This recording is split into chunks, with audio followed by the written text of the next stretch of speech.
What's up, what's up, what's up? It's your man Chazz Ellis once again answering the questions that you asked me. I got a question that said, basically it was like, what's the best way to ask a guy questions on a first date? Because she felt like she talks too much about herself and she wanted to be able to ask a dude questions in a way that didn't seem intrusive, but also gave him a chance to tell more about himself, which I thought was dope.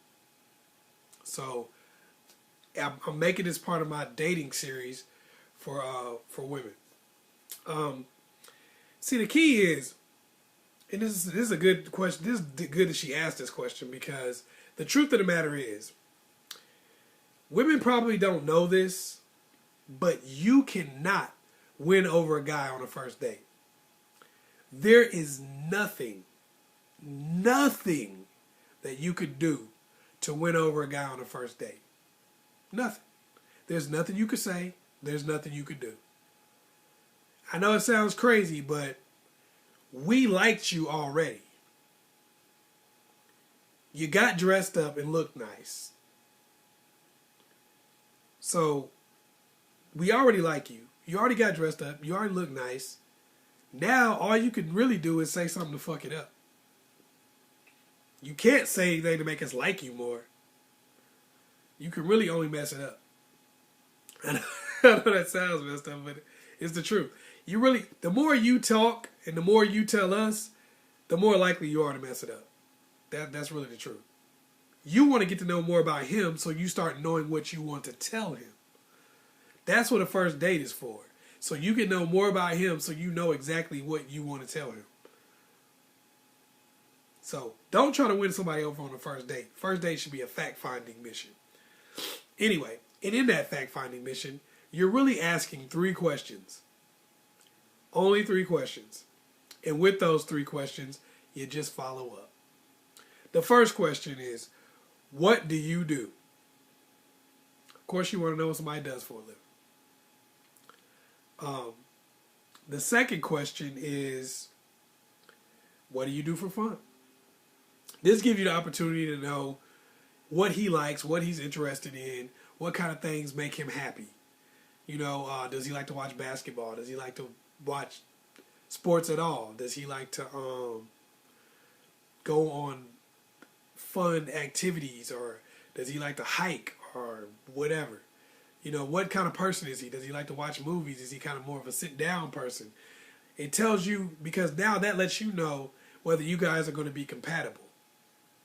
Because if he likes to go hiking and you ain't been off the couch since 1997 when you was running track back in middle school, it's probably not going to work out. If he hikes every day, that means he's going to be away from you all the time because you ain't going to be able to go, because you clearly don't like to do stuff like that. So you want to get with somebody who you want to be able to talk to the guy so you know what he does for fun, so you know whether or not it's something you're going to want to do with him.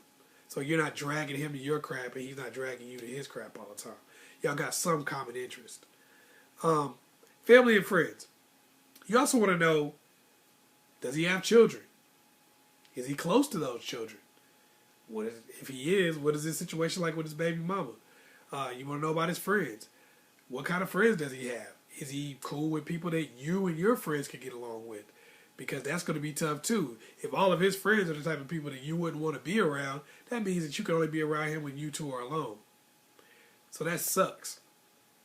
So you want to know a little bit about his background, a little bit about the people he hangs out with. Because these are things that are going to be important to you. Plus, they also tell you everything you really need to know about him. When you ask somebody about their family and about their friends, you get to know a lot about them anyway. They help you with a lot of the questions that you would have to ask. They would be like prying questions, like, well, do you have a baby mama? Do you have, well, if you say, so do you have children? Oh, okay. So now you know there's a baby mama somewhere. If you say, oh, okay, do you spend a lot of time with them? And if they say, yeah, okay, well, you know that he's, from what he's saying, that he's spending a lot of time with his children. And then you let him talk. Ask him questions, then ask follow-up questions. Only answer questions. You only answer questions. Don't really volunteer information. And the reason why I say don't volunteer information is because right now you don't know him well enough to know what to tell him. You don't know him well enough to know what spin to put on whatever you're going to say. So make him have to give you information and then you work with it and decide what you want to do with that information. Ask questions. These 3 questions, and just do follow-ups on those 3 until you get all the information that you want out of those 3 questions. What do you do? What do you do for fun? Ask him about his friends and family. Those questions will give you enough information to know everything you need to know about a guy. That'll get you started so you can start moving on and collecting more information and giving more information because now you know what to say. Hope I was able to help you out with that one. We're going to keep doing more on this series. Anything you want to know about dating is going to be on the dating series, so just keep asking questions and I'll keep putting them up. Once again, it's your man Chazz Ellis. Please hit me on my like page on Facebook at AskChazzEllis on Facebook and subscribe. Peace.